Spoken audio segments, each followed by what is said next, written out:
It's been a long time coming, but Battlegrounds has finally got vaulting and climbing, and to be honest, it's coming at a pretty important time, with plenty of other games being released to take the Battle Royale crown. Fortnite is proving very popular right now with its alternative take on Battle Royale, and even Crytek are getting on board by supposedly creating a BR game mode for their game Warface. So right now, for a very limited time, the Battlegrounds test servers are running the 1.0 patch with both vaulting, climbing and some other changes that we'll get into shortly. The reason they're only running the test servers for a short period of time is because of the stability of the patch. It was already delayed because they felt it wasn't stable enough, and although they've allowed players to test it, they have warned it could cause bugs and crashes.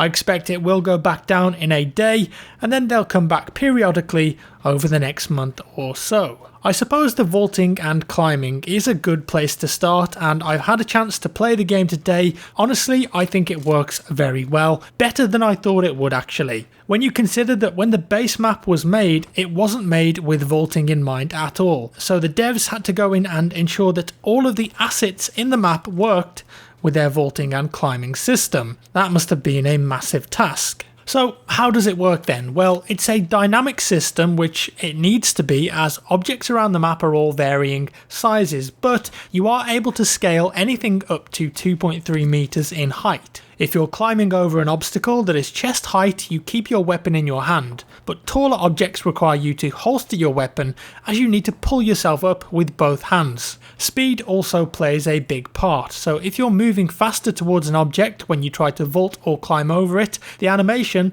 will be faster, but if you're at a standstill when you do it, it's going to be much slower.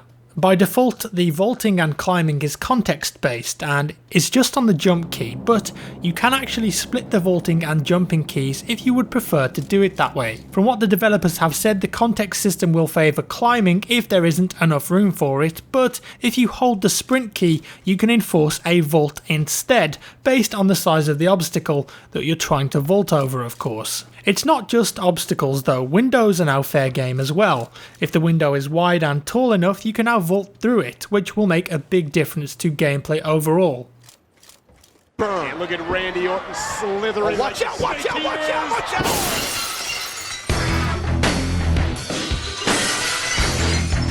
Definitely some interesting tactics to be used there. That being said, people have been using just the crouch jump to get out of windows successfully for some time now, but at least now even people who can't master the crouch jump will have the same tactical options available. I wouldn't be surprised if they disable crouch jumping through windows at all.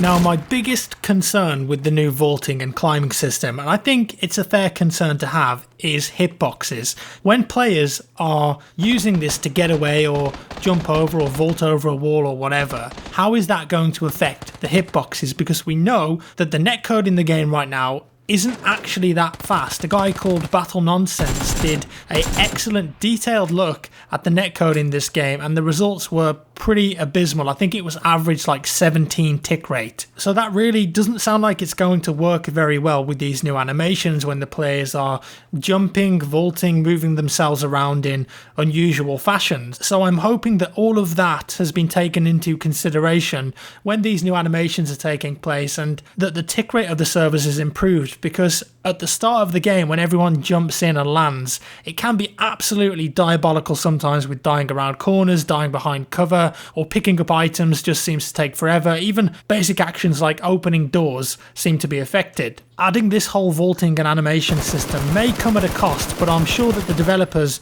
have taken that into account and will do their best to mitigate any hit reg or netcode problems that it could bring up.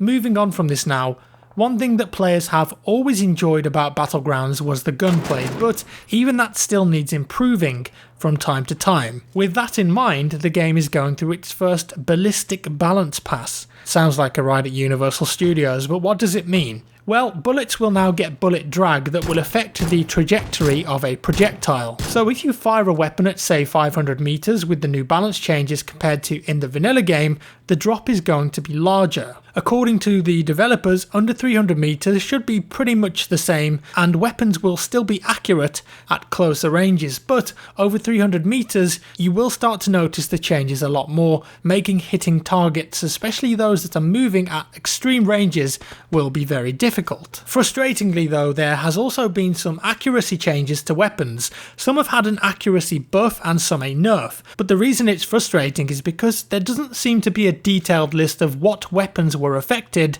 and in what way. I'm personally not a fan of the devs saying, hey, we changed some weapons sort of approach without saying exactly what was changed, but I understand that sometimes they might do this to see if people actually notice the difference or if there's a placebo effect there and people complain about something that hasn't changed at all. That kind of stuff is very useful for developers engaging feedback and balancing the game. Zeroing has also been tweaked again to be more realistic. As it was before, zeroing had set values regardless of the weapon or the sight that you were using. That's not the case in this current test patch. Each weapon has a unique set of zeroing ranges. The 2x's tip on the chevron is zeroed in on 50 meters and 100 meters for machine guns and other weapons. And bigger scopes will allow you to change the zoom level by default using the mouse wheel. Interestingly, the hitboxes of characters have also been changed with some good improvements. The neck area is now protected by a helmet, and shooting feet or hands is far less effective than it was before. Now you have to remember that this is the test version of the game and all of this is subject to change. That's what the test server is for, but overall, on first impressions it seems like a great patch. My major problem with the game right now though is still the performance. Sure, it's had a little improvement, but even on a great PC, the FPS at times is just, well, it's unplayable to me. It's at a point where I don't really enjoy playing the game that much anymore because the frames per second just fluctuates so much and it can have a big detrimental effect in gunfights and how your mouse feels. There are some areas of the map that just chug your frame rate down,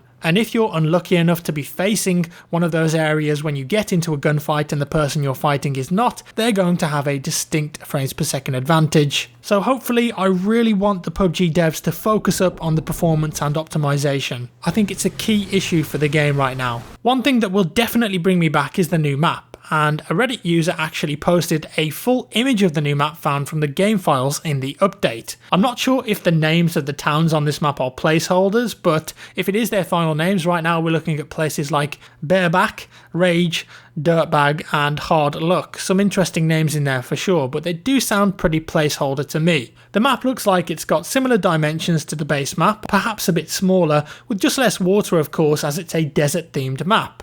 Honestly, just a change of scenery is welcome, and hopefully, fingers crossed, because this is designed from the ground up with vaulting, climbing, and the player count in mind, hopefully the performance on this new map is going to be far better from the get-go. Another couple of images were data mined, one of a jet ski. I'm pretty excited for a jet ski actually, although considering the amount of water I think it's definitely going to be better suited in the vanilla map than the new desert one. I think it could be something that we'll see much further down the line, as the model also looks very placeholder to me right now. There were also a couple of LMGs found in the game files. Could be placeholder again, but could be new weapons coming to the game. So overall, aside from the gunplay and vaulting, there's been some improvements to client-side optimization and server optimization, as well as that vehicle driving and audio has been improved. Now, one other update in this test patch that's actually gone unnoticed by a lot of people is the new position of the gun models in first person. And there's a dude here on Reddit called CGA001 who's actually taken some side-by-side comparisons here, and as you can see,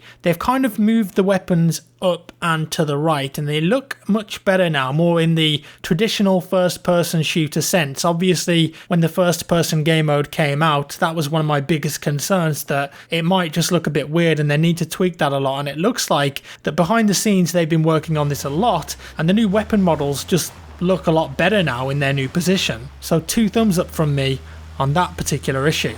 So that's all for today guys, that's my little look at the test patch with the vaulting and climbing for PUBG. I think it's an excellent start like I said, but I really want them to focus up on improving the frames per second in the game right now. If you enjoyed the video, give me a thumbs up, if you didn't, a thumbs down, subscribe for more, and I'll see you in the next one.